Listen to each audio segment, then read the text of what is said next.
할렐루야. 또 일주일이 지나갔습니다. 그래서 다시 만나니까 얼마나 반가운지 모르겠습니다. 어제 오후에까지 복음학교 한다고 그래서 같이 있었던 분들도 계시고 또 일주일 만에 뵙는 얼굴도 있고 참 반갑습니다. 하나님 안에 가장 기쁜 날이 주일이 될 수밖에 없는 것 같아요. 우선은 하나님 만나서 기쁘고요, 또 여러분 얼굴 뵐 때마다 만날 때마다 너무 기쁩니다. 얼마나 사랑하는 마음이 마음속에 주셨는지 여러분 그립고 늘 만나도 그립습니다. 어느 날 어떤 여성이 눈이 퍼렇게 맞아서 멍들어가지고 목사님 찾아와서 상담을 했다 그래요. 그 남편이 물론 자기를 그렇게 만들었다고 얘기하는 건데요, 여러 가지 가정에 대한 얘기를 하다가 이제 남편이 폭행한 얘기 여러 가지 하다가 목사님도 궁금한 게 있어 물어봤습니다.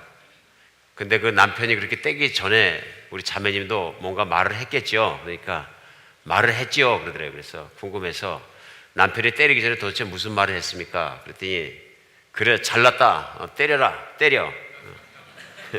그래도 사내라고 무슨 뭐 나한테 해준 게 뭐 있어? 때릴 테면 때려봐. 야 죽여. 왜 못 죽여? 그래도 자존심은 있어서 화는 낼 줄 알고 뭐 이렇게 얘기했다고 다시 한번 리허설을 하더래요.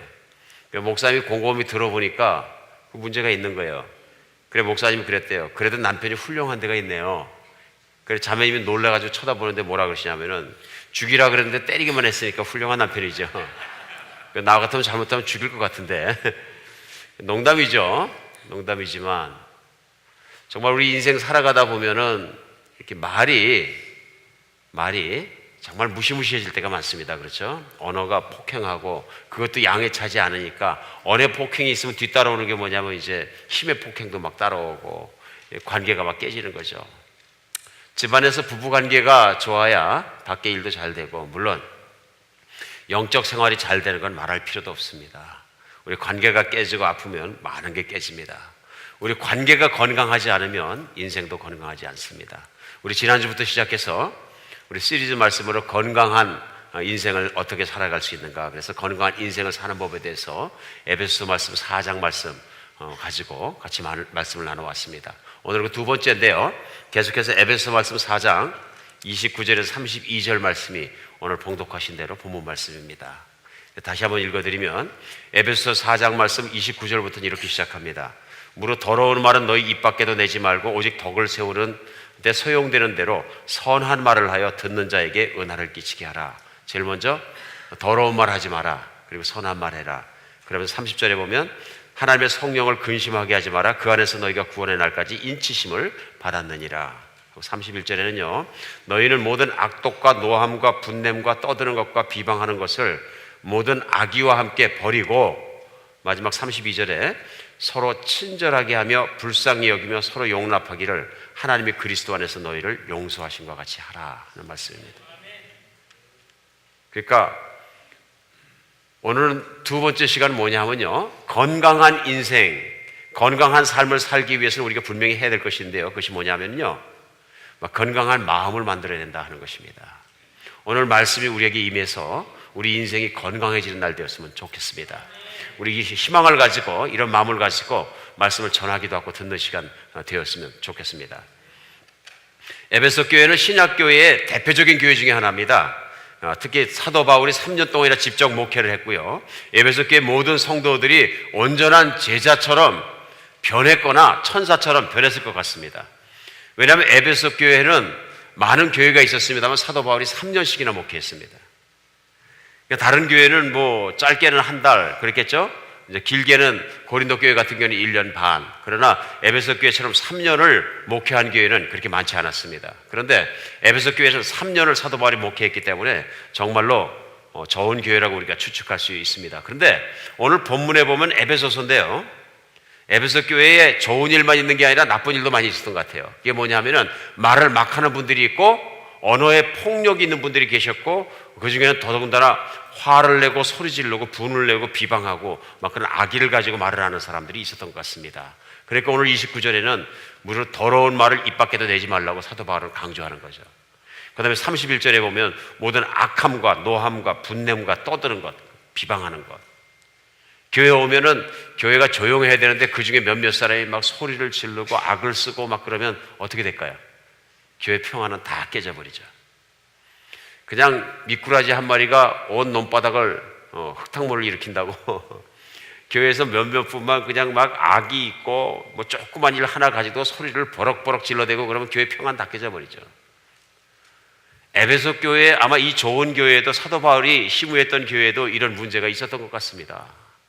그러니까 이런 것 보면은 참 연약한 사람끼리 몰려 사니까 이게 완전한 교회라는 건 있을 수가 없는 거구나 하는 생각하게 됩니다.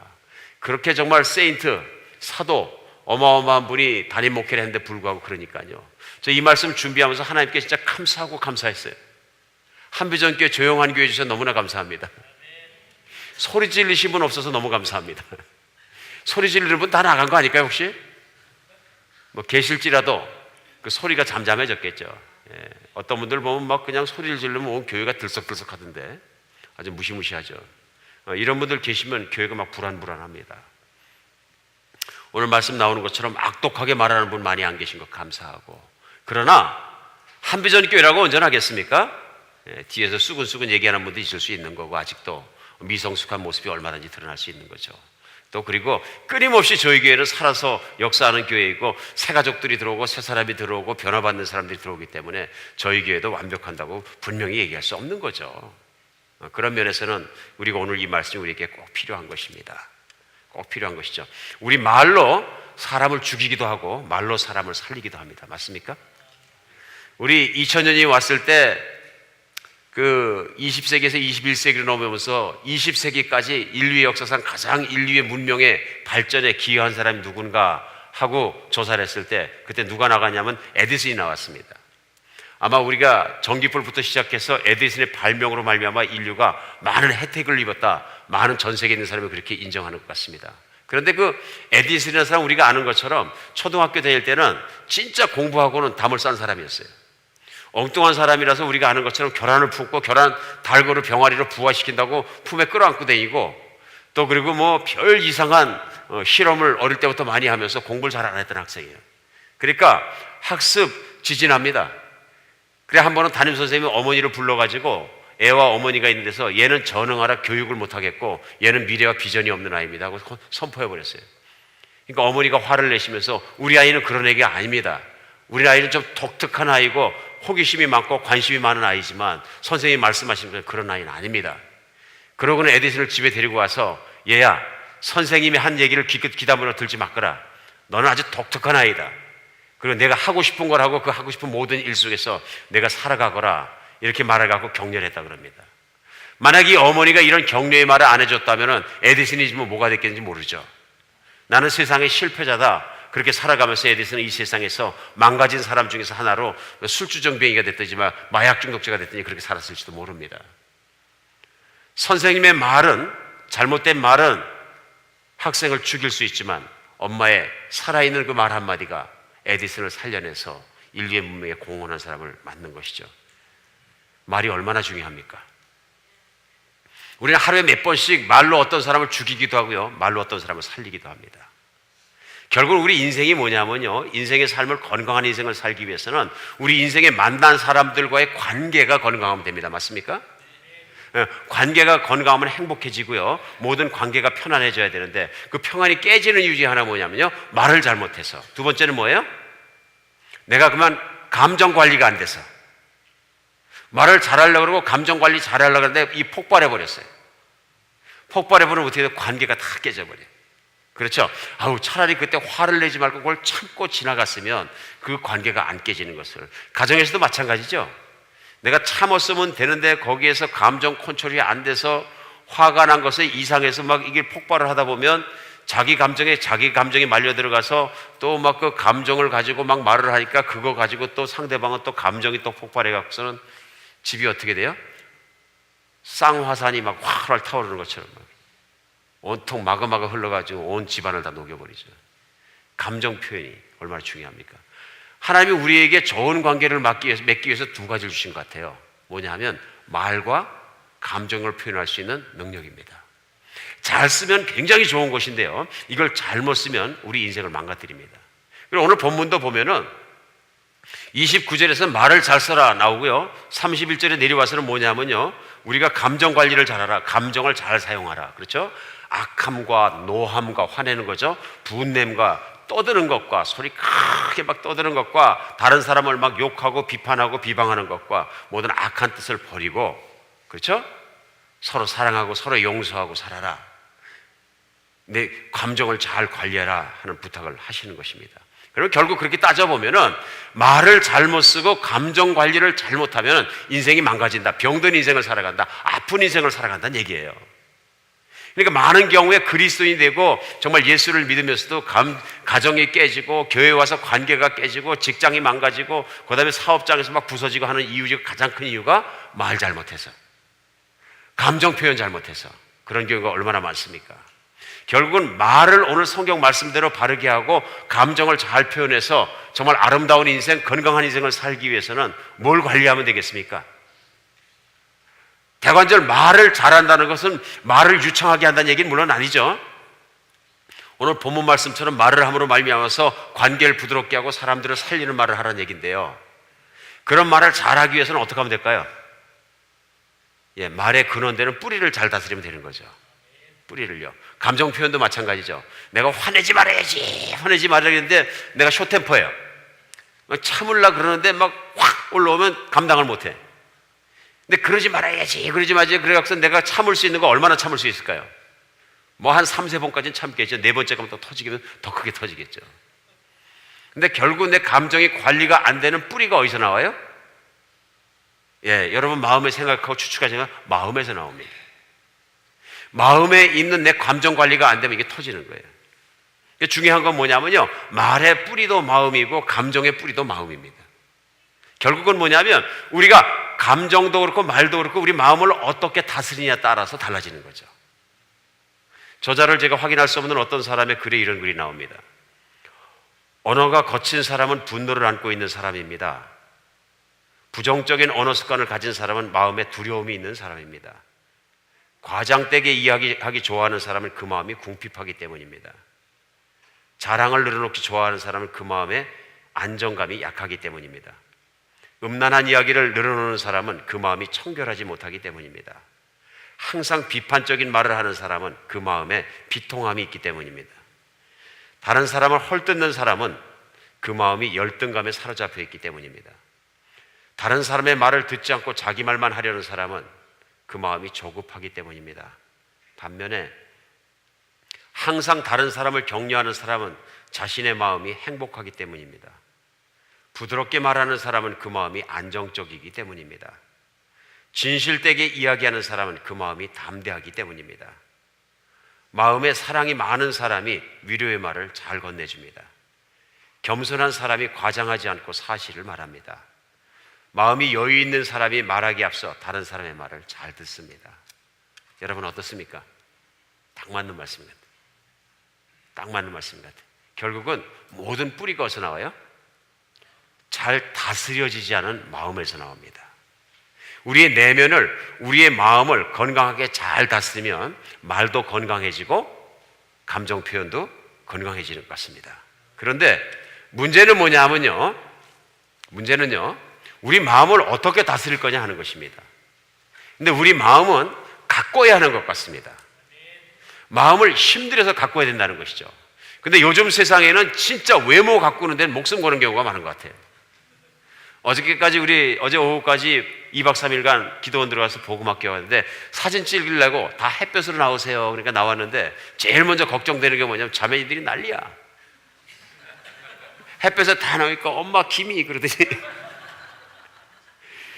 제일 신경 쓰는 게 뭐냐, 사진은 둘째 문제고요. 얼굴에 뭐 미용 때문에 신경이 확 쓰이는 거죠. 요즘 외모에 신경 많이 씁니다. 그렇죠? 또 외모에 투자도 많이 하고. 저 그것에 대해서 뭐라고 그러고 싶지는 않아요. 왜냐하니까 이쁘고 잘생기니까 역시 보긴 좋더라고요. 다른 사람 마음을 기쁘게 하더라고요. 그러니까 누가 그러던데요? 이쁨은 웬만한 죄는 다 용서된다 그러던데. 그런 거를 봐서 보는 사람을 즐겁게 해준다는 면에서 뭐 그리 나쁠 것은 없다. 그런데 외모를 가꾸는데 마음을 갖고 신경 쓰는 것처럼 마음을 가꾸면 얼마나 좋을까? 우리 외모 팽개쳐보면 외모 망가지는 거 맞죠? 당연히 망가지죠. 우리 아침에 예배 드리러 오는데 머리도 정리 안 하고 막 잔대를 막 이렇게 돼가지고 우리 제가 무슨 어떤 레이시스트는 아닌데요. 중국 형제들처럼 막 삐져나가지고 막 나오면은 아무래도 보는 사람이 그렇게 싱그럽지는 않겠죠? 요즘 또 하긴 패션이 또 이렇게 잡아 당겨가지고 발라가지고 잡아 당기는 스타일인데 막 그거하고는 좀 다른 거겠죠. 뭔가 우리가 외모를 가꾸는 것처럼 내면을 가꿨다면은 얼마나 좋을까 하는 생각이 듭니다. 결국은 정성을 들여서 신경 써서 가꿔야 된다는 얘기입니다. 그러니까 이런 생각할 때마다 늘 저희가 저희 집에 있는 제 잔디밭을 생각하는 거예요. 제 잔디밭은 그냥 놔두면 잔디가 되는 게 아니고 어떻게 돼요? 놔두면 잡초밭이 되더라. 왜냐하면 잔디가 자라는데 거기에 바람이 불러 잡초에 씨가 떨어지고 빗 속에서 씨가 떨어지고 또 새가 와서 똥을 놓으니까 그 똥 속에 있는 씨 먹은 씨가 또 떨어지고 그러니까 어떻게 돼요? 아주 그냥 잡초가 이런 말할 수 없이 냅두면은 잔디밭이 되는 게 무슨 밭이 돼요? 잡초밭이 돼요. 우리 마음도 마찬가지예요. 그냥 그대로 내버려두면 어떻게 돼요? 잡초밭이 됩니다. 어떤 잡초밭이요? 세상에 있는 것이 다 들어와가지고 내 마음을 그냥 다 점령해버리니까 내 안에서 뭐가 나오냐면은 이 분노가 나오고 악한 말이 나오고 비방하는 말이 나오고 이 모든 나쁜 것이 왜 나오는 거냐면요, 내 마음이 방치됐기 때문에 그런 거죠. 오늘 우리 하나님 말씀 가운데 어떻게 하면 마음을 가꿀 수 있는가? 내가 마음만 잘 가꾸면 내 인생이 건강하게 가꿔진다는 얘기입니다. 여기서 승리해야 되거든요. 그러니까 오늘은 마음을 가꾸는 것만 우리가 한번 딱 잡았으면 좋겠습니다. 제일 먼저 우리의 마음을 첫 번째 잘 가꾸기 위해서는요, 새 마음을 받아야 합니다. 시작을 새 마음에서 시작해야 됩니다. 이게 내 과거에 있던 걸 조금씩 뜯어 고치는 게 아니고요, 새 마음을 받아야 돼요. 우리 지난주에 말씀 나누면서 건강한 인생을 살기 위해서는 첫걸음이 얼마나 중요한 건지 우리 나눴습니다. 기억이 이미 안 나시는 분은 지난주 설교를 갖다가 다시 찾아갖고 들으셔야 돼요. 오늘 제가 다시 할 수는 없잖아요, 그죠? 근데 구약 성경에서 보면 하나님이 우리에게 복 주시기 원하시는데 하나님께서 우리에게 주기 원하시는 큰 복이 무엇이냐고 한 가지를 딱 집어내라 그러면 약속을 주셨는데요, 그러니까 하나님이 신약에 올 구약에 주신 마지막 약속이 무엇이냐 그러면 성경을 좀 깊이 보는 사람이나 신학자들이나 동일하게 딱 찝는 한 절이 있어요. 어딘지 아세요? 예, 에스겔서 36장 26절입니다. 에스겔서 36장 26절에 보면 무슨 말씀이 나오냐면요, 이런 말씀이 나와요. 잘 들으시기 바랍니다. 또 새 영을 너희 속에 두고 새 마음을 너희에게 주되 너희 육신에서 굳은 마음을 제거하고 부드러운 마음을 줄 것이라. 이게 구약시대 마지막에 하신 말씀이에요. 이게 구약은 뭐냐면요, 하나님이 이스라엘 백성을 선택하셔서 하나님의 백성이 되게 하시고 가나안 땅으로 인도하시고 그 가나안 땅에서 잘 살게 해서 하나님의 백성다운 삶을 살도록 하는 것이 하나님의 뜻이었어요. 그런데 이 사람들이 깨끗한 마음을 가지고 하나님만 따라가는 것이 아니라 이방 사람들의 삶과 생각과 말과 행동을 배워가지고 하나님의 백성의 티가 나는 것이 아니라 세상 사람과 똑같은 거예요. 그렇게 살아가면서 하나님을 떠나게 되니까 그들을 갖다가 나중에는 하다 되니까 때리십니다. 이제 맴매를 가르치시는 거죠. 때리시는데 그 나라의 주권을 잃어버리게 하고 바벨론이라는 나라의 포로가 되게 하고 70년 동안 포로 생활을 살게 하십니다. 근데 에스겔이란 정말로 그 선지자를 통해서 말씀하시면서 그러나 내가 너희를 회복시켜 주겠는데 미래에 회복시켜 주겠다 말씀하시면서 그 회복시키시는 방법, 다시 복을 주시는 방법이 뭐냐면 내가 너희에게 새 영을 주겠다. 내가 너에게 새 영을 주고 새 마음을 주겠다. 그래가지고 옛날에 육신의 굳은 마음을 다 빼버리고 부드러운 마음을 줘서 이제 따뜻하고 부드러운 마음으로 나를 따르게 하고 기쁜 새로운 사람을 만들어주겠다. 이겁니다. 약속이죠. 그 약속을 받았을 때 이스라엘 사람들은 이것을 어떻게 주실 건가를 몰랐습니다. 후일 우리가 이것을 알게 됩니다. 어떻게 해요? 바로 지난주에 우리가 말씀 나눈 거예요. 지난주에 말씀 나눌 때 우리가 건강한 인생을 살기 위해서 첫 번째 해야 되는 일이 뭐냐면 에베소서 4장 22절로 24절, 오늘 본문 말씀의 위에 있는 말씀이에요. 결국 오늘 본문 말씀은 적용이고요, 지난주에 나눈 그 22절 24절 말씀에 가서 그 말씀을 설명하는 내용이에요. 지난주에 그 말씀이 뭐냐면 너희는 유혹의 욕심을 따라 썩어져가는 구습을 따른 옛사람을 벗어버리고, 어떻게 된다 그랬어요? 옛사람을 벗어버려야 된다. 두 번째는 오직 너희의 심령이 새롭게 되어 하나님을 따라 의와 진리의 거룩하심으로 지으심을 받은 새 사람을 입으라. 의와 진리로 거룩함으로 새 사람을 입으라. 그래서 말씀을 나눴습니다. 그러니까 우리가 새 마음을 받는, 구약에도 약속된 그 약속을 받는 사람이 되야 된다는 얘기죠. 하나님의 복을 받는다는 얘기는 뭐냐면요, 결국은 뭐냐면 이 새 마음을 받는 것인데요, 이 새 마음을 받는 것이 지난주에도 말씀을 나눈 것처럼 내가 과거에 내 옛사람이 그리스도와 함께 십자가에 못 박아 죽고 이제는 심령이 새롭게 돼, 마음이 새롭게 돼, 새 마음이 돼서 그리스도의 새 사람을 입고 살아가는 거예요. 거듭난 거 얘기하는 거예요. 우리 지난 주말에 산에 올라가서, 동산이죠, 기도원에 가서 2박 3일을 같이 밥 먹고 뭐 했어요? 찬양하고 말씀 듣고 옛사람을 정리하고 십자가에 못 박아버리고 복음 맡겨져 그 십자가에 죽으신 예수 그리스도를 바라보면서 우리가 예수님으로 말미암아 새로운 사람이 되는, 새 마음을 받는 그 일을 우리가 하고 내려왔습니다. 사람이 변화할 수 있는 유일한 길은 뭐냐면요, 새 마음을 받고 새 영을 받는 것인데, 그 새 마음과 새 영을 받는 것이 뭐냐면 그리스도 예수와 함께 십자가에 죽는 거예요. 죽는 거예요. 얼마나 감사해요. 그러니까 예수를 알았던 분이나 예수님을 모르는 분이나 오셔서 그 예수 그리스도가 십자가에 죽으셨던 이유를 깨닫게 되고 믿게 되고 받아들이게 되고, 내가 과거에 얼마나 더러운 마음을 가지고 있는가 내가 깨닫게 되어서 그 십자가를 감사하게 되고 나의 것으로 받아들이게 되고, 내 과거의 아픔을 다 씻어버리고 내 과거의 죄악을 씻어버리고 난 이제는 정말로 부활하신 예수님을 따라 새 사람으로 살겠습니다 하니까, 또 그렇게 예수님 앞에서 헌신하고 무릎 꿇고 기도하고 나니까, 그러고 나서 같이 찬양하고 그러고 나서 서로 그 다음날 사랑의 허그를 하는데 보니까 얼굴이 다 천사 같아요. 저는 천사의 얼굴을 보았다. 특권이라고 생각합니다. 복음이 있고 마음이 바뀌면 외모가 천사 같아져요. 이건 성형외과 갈 일이 아니야. 성형외과 가서는 해결되는 문제가 아니에요. 그렇죠? 그 얼굴이 빛나고 천사 같은 얼굴로 변한다고 그런 얘기입니다.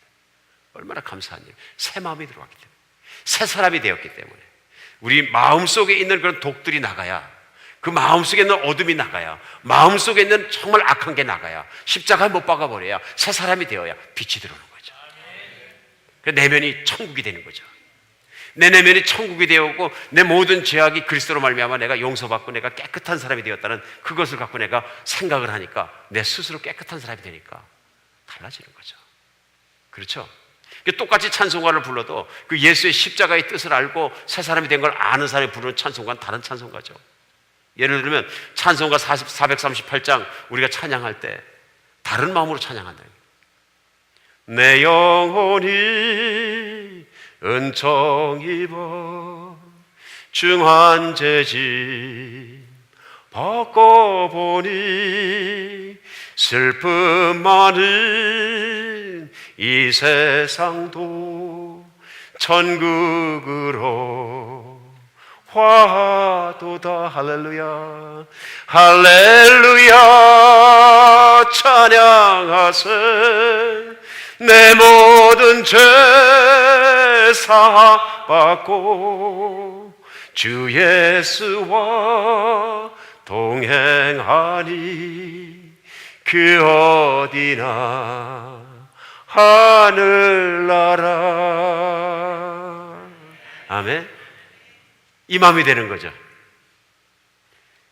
내 모든 죄 사함받고 내 모든 죄 다 깨끗해지고 이제는만 내가 사랑하는 그 예수님과 함께 내가 걸어가니까 환경은 안 바뀌었어도, 환경은 아무리 어떨지라도, 춤을 출지라도 내 마음엔 천국이 있습니다. 주 예수와 동행하니 그 어디나 하늘나라. 그죠? 초막이나 궁궐이나 비즈니스가 잘 되든 안 되든 나는 그런 것과 관계없이 내 마음은 천국입니다. 새 마음이죠. 이 새 마음 속에 담긴 것이 무엇이냐면요, 새로운 태도입니다. 새로운 말하는 습관, 새로운 신앙의 인격, 새로운 또 그 감정을 표현하는 법들이 나오는 거죠. 그 은혜를 받고 나서 첫 번째 하는 일이 뭐예요? 우리 토요일 아침에 모여서 세족식하고 토요일 아침에 모여서 같이 헉하고, 그냥 너나 가릴 것 없이 알고 모르는 게 중요한 게 아니라 각자가 다 같이 용서받은 사람, 각자가 다 용서받은 사람으로서 내가 용서받았는데 용서 못할 죄가 어디 있느냐, 그 마음으로 서로 허그를 하니까 눈물도 나고 감사하고 사랑이 넘치는 마음 되는 것, 그 순간에 천국이 일어나는 거죠. 새 마음을 받아야 합니다. 새 마음을 받아야 합니다. 그런데 이 새 마음을 매일매일 유지해야 합니다. 중요한 건 뭐냐면요, 내가 새 마음을 받아서 그 새 마음 속에 마음을 지키고 사는 것뿐만 아니라 두 번째는 예수님과 지속적으로 관계를 맺고 지속적으로 은혜를 지켜야 합니다. 은혜는 한 번 받고 끝나는 것이 아니라 매일매일 내가 이 마음을 갖다가 확인하고 또 확인하고 예수 그리스도의 십자가를 보면서 그 복음을 생각하면서 예수님과 교제하면서 매일매일 달라져야 되는 것이죠. 마음을 가꾸는 일은 하루아침에 되는 일이 아닙니다. 매일매일 내 마음을 가꿔야지 그 마음이 지켜지는 것이죠. 어느 날 한 그 소녀 친구가 자기 다른 친구한테 얘기했어요. 난 너 같은 성품 차분한 애는 처음 봤어. 어떻게 그렇게 성품 관리를 잘하냐? 어떻게 그렇게 착하게 사냐? 그랬더니 이 친구 소녀가 얘기했어요. 얘 잘 관리하냐 내가? 그랬더니 사실은 나 굉장히 힘들어. 집에 가면 우리 아버지는 화산이야, 화산. 하루에도 몇 번씩 터져 그냥. 할아버지는 얼마나 무서운지 동네 사람이 할아버지 지나가면 다 피해. 나 하루에도 몇 번씩 꾸중 듣고 욕 먹고 소리 지르고 막 정말 욕 정말 세상에 없는 욕 다 먹고 이렇게 안 하면 하루가 안 지나가. 나 그래서 예수님 믿었어. 그러나 속이 막 뒤집힐 때마다 예수님께 기도해. 하나님 내 마음을 좀 지켜주십시오. 그때 친구가 그러더래. 하나님이 내 기도에 응답해 주셨나 봐. 넌 너무 착하게 살아. 어쩌면 마음을 그렇게 잘 관리해. 화나야 될 때 화도 안 내고 내 내면은 항상 기쁘고 어떻게 그렇게 해. 하나님만 할 수 있는 거죠. 하나님 나는 못하면 내 마음을 지켜주세요. 기도하니까 하나님이 해주시는 것이죠. 얼마나 그런 인생이 감사한 인생입니까? 사랑하는 여러분, 외면도 중요하지만 내면을 잘 관리하시기 바랍니다. 여러분과 제가 사는 세상은 사람의 마음이 외적인 거에 치중하도록 강요합니다. 그렇죠? 다 외적인 거예요. 살아가면서 보세요. 예, 다 외모에 관한 것이고 뭐 외부적인 것이고 내 마음에 관한 것보다는 외적인 것이 뭐 99% 외적인 거예요. 그러니까 어떤 분들은 거기에 취하니까 나중에는 어떻게 되냐면요, 이제는 외적인 게 너무 취해서 밖에 외부 환경에 따라서 내 기분이 막 올라갔다 내려갔다 올라갔다 내려갔다 막 춤을 추는 거예요. 그러니까 그분 마음이 어떻게 변할지 몰라. 왜냐하면 환경과 분위기가 언제 어떻게 바뀌었을지 모르거든요. 그러니까 마음을 지키려고 노력조차를 안 하는 거예요. 이러다 보면 환경이 변화하는 것 때문에 내 기분과 내 인생은 춤을 춥니다. 이러면 병든 인생이 되는 거예요. 이런 인생이 되지 않게 해서는 우리가 내면을 가꿔야 되는데 우리 실제적인 제안 몇 가지 하겠습니다. 제일 먼저 조용한 시간을 많이 가지시기 바랍니다. 조용한 시간이 필요합니다. 우리 현대인에게 가장 부족한 게 뭐냐면요, 조용한 시간을 갖지 못하는 거예요. 조용한 시간을요. 그리고 어떤 면에서는 조용한 시간을 두려워합니다. 침묵과 고독을 나쁜 것으로조차 생각합니다. 내가 혼자 있고 침묵 시간이 있고 고독이 있는 시간은 좋은 시간입니다. 그리고 어떤 분들 밖에 나갔다 집에 들어왔는데 집에 아무도 없으면 두렵대. 그래서 제일 먼저 하는 데 리모컨 붙잡고 TV 켜놓는데, 보지도 않으면서 TV 켜놓는데 그냥 시끄러워야 사람 사는 것 같다 그래요. 사실은 그 시간이 굉장히 중요한 시간이거든요. 우리에게 필요한 시간인데 그 집이라는 건 어떻게 되냐면 좀 조용하고 그래야 좀 쉬기도 하고 이러는 것인데, 집을 그냥 세상을 불러놓고 세상에 있는 뭐 살인자 뉴스 틀어놓고 막 집을 왕성왕성하게 만들어 놓으면 평안해요, 안 해요? 평안은 무슨 평안이요? 여러분 한번 요즘 일상의 주변 한번 생각해 보세요. TV 켜있죠, 인터넷 하루 종일 열려있죠, 그 다음에 전화기 맨날 열려있죠. 막 난리야 난리. 그냥 어떤 분들 보면 하루 종일 전화기 귀에 떨어질 생각 없어요. 부쩍 상. 그러니까 전화하면 할 말이 없어. 너 뭐해? 뭐 하는 거 왜 물어봐? 전화 왜 했어? 그냥 했어. 물론 친구 관계를 잘 유지하는 건 좋지만 불안한 거예요. 불안한 거예요. 그렇죠? 초조한 심리예요. 여러분 조용한 시간을 갖기 위해서 노력하시기 바랍니다. 우리 일상은 잡음과 모든 세상에 있는 잡소리로 가득합니다. 그야말로 표현 그대로 잡소리입니다. 나중에 이 잡소들에 너무 익숙해져 가지고 심지어는 TV나 인터넷에 나오는 광고까지 인지하는 분이 계시죠. 철수야 돌아오라, 뭐 이런 거 왜 관심이 있어요? 광고까지 다 보고. 인생 스스로를 모든 잡소리로 채워넣는 거예요. 그러니까 그분의 마음이 어떻게 되겠어요? 잡해지겠죠? 이게 문법이 맞는 얘기예요? 잡스러지는 거죠. 그렇지 않아요? 잡지식이 들어갔으니까 잡스러지죠.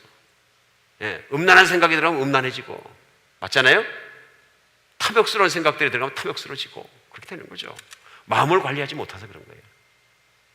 우리 예수님은 완벽하신 분에도 불구하고 사람들이 일어나기 전에 미명에 캄캄할 때 아직도 새벽에, 꼭두 새벽에 혼자 산속에 살아오는 데 가셔서 하나님 아버지 만나셨어요.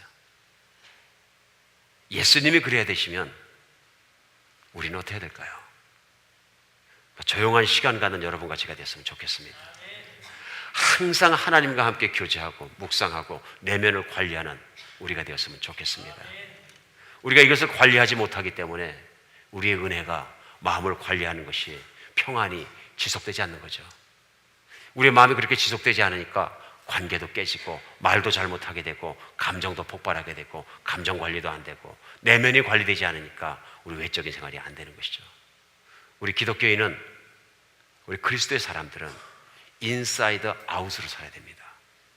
내 내면에 있는 천국이, 내 안에 있는 천국이 밖을 삐져나가는 그런 삶을 살아야 됩니다. 세상에 있는 사람들은 아웃사이드 인 인생을 삽니다. 내 인생의 조건들, 비즈니스가 잘 되고 자녀가 잘 되고 내가 좋은 걸 있고 외모가 자신 있고 그래야 자신감 있고 행복하다고 생각합니다. 아닙니다. 그 행복 언제 깨질지 모릅니다. 사업도 망하고 나이 들면 외모도 나이 드니까 뭐 선수 없더라고요. 선수 없어요. 그걸 어떻게 끝까지 못해. 암만 해도 가을은 가을이고 겨울은 겨울다워야 되는 것이 맞습니까? 내추럴 해야 돼요. 내추럴. 그래서 제가 염색 안 하기로 했어요. 가을이면 가을이고 겨울이면 겨울이고, 가을에 못이 있고 겨울에 못이 있겠지. 창조자가 만들으신 데 살자. 살기로 맘먹었습니다. 근데 우리 항상 그리스도인은 내면으로부터 외적으로 풍겨나가는 막 그런 사람을 살았으면 좋겠습니다. 우리를 이렇게 조용한 인생, 조용한 시간을 정말로 쓸 수 있게 만드는 게 뭐냐면요, 묵상의 능력입니다. 조용한 시간에 조용히 가만히 있는다고만 되는 것이 아니고요, 그리스도를 생각하셔야 됩니다. 말씀을 묵상하셔야 됩니다. 그래서 성경은 복 있는 사람을 얘기할 때 하나님이 돈 많이 번 사람, 외모가 잘생긴 사람, 자식 농사가 잘 되는 사람을 얘기하는 것이 아니고요, 어떤 사람이요? 내면이 잘 다스려진 사람을 얘기해요. 시편 1편 1절 2절 말씀 외우시죠? 복이 있는 사람은 악인들의 꾀를 따르지 아니하며 죄인들의 길에 서지 아니하며, 그렇죠?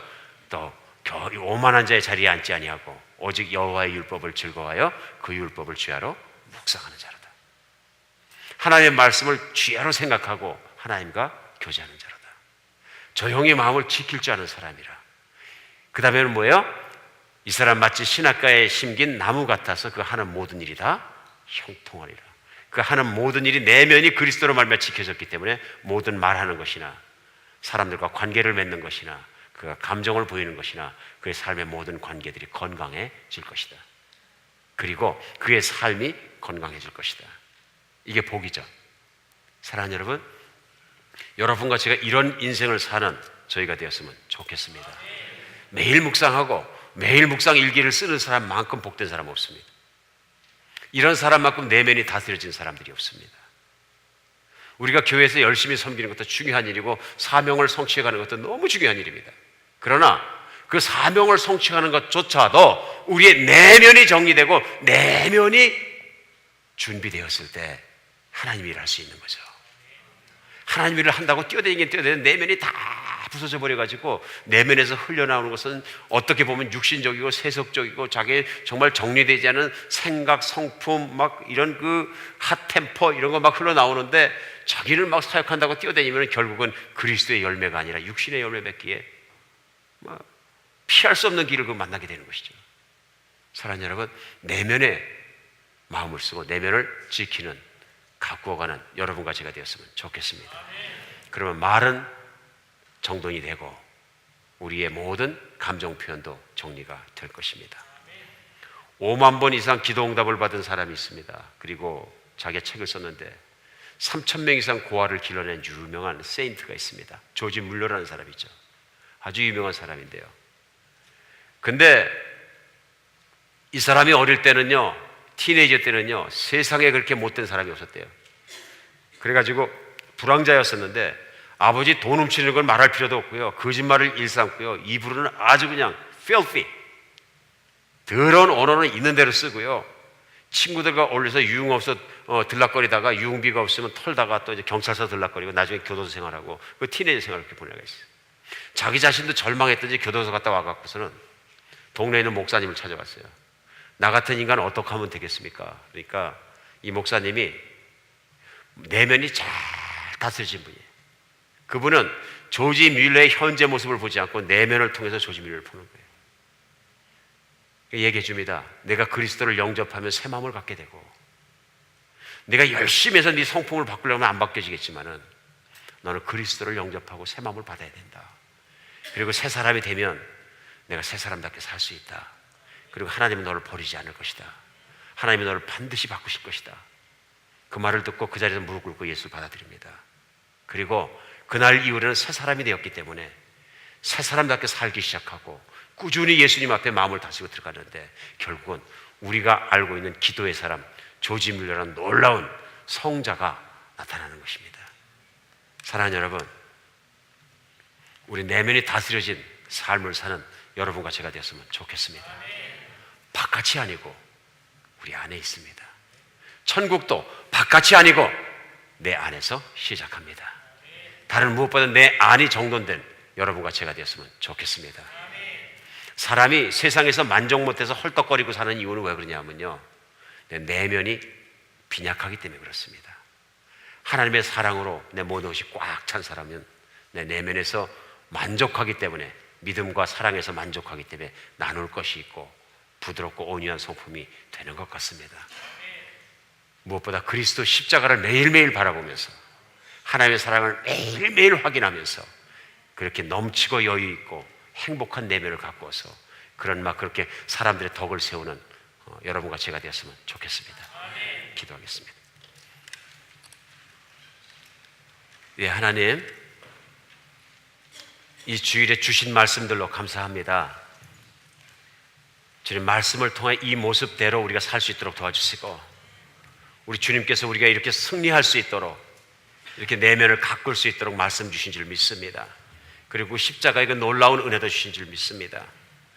저희가 저희의 내면을 잘 다스려서 이 땅에 사는 동안에 저희가 천국에 살아가고, 또한 저희가 세상에 있는 사람을 사랑할 수 있고 주님의 영광을 이렇게 드높일 수 있도록 도와주시옵소서. 그리스도 예수 이름으로 기도합니다.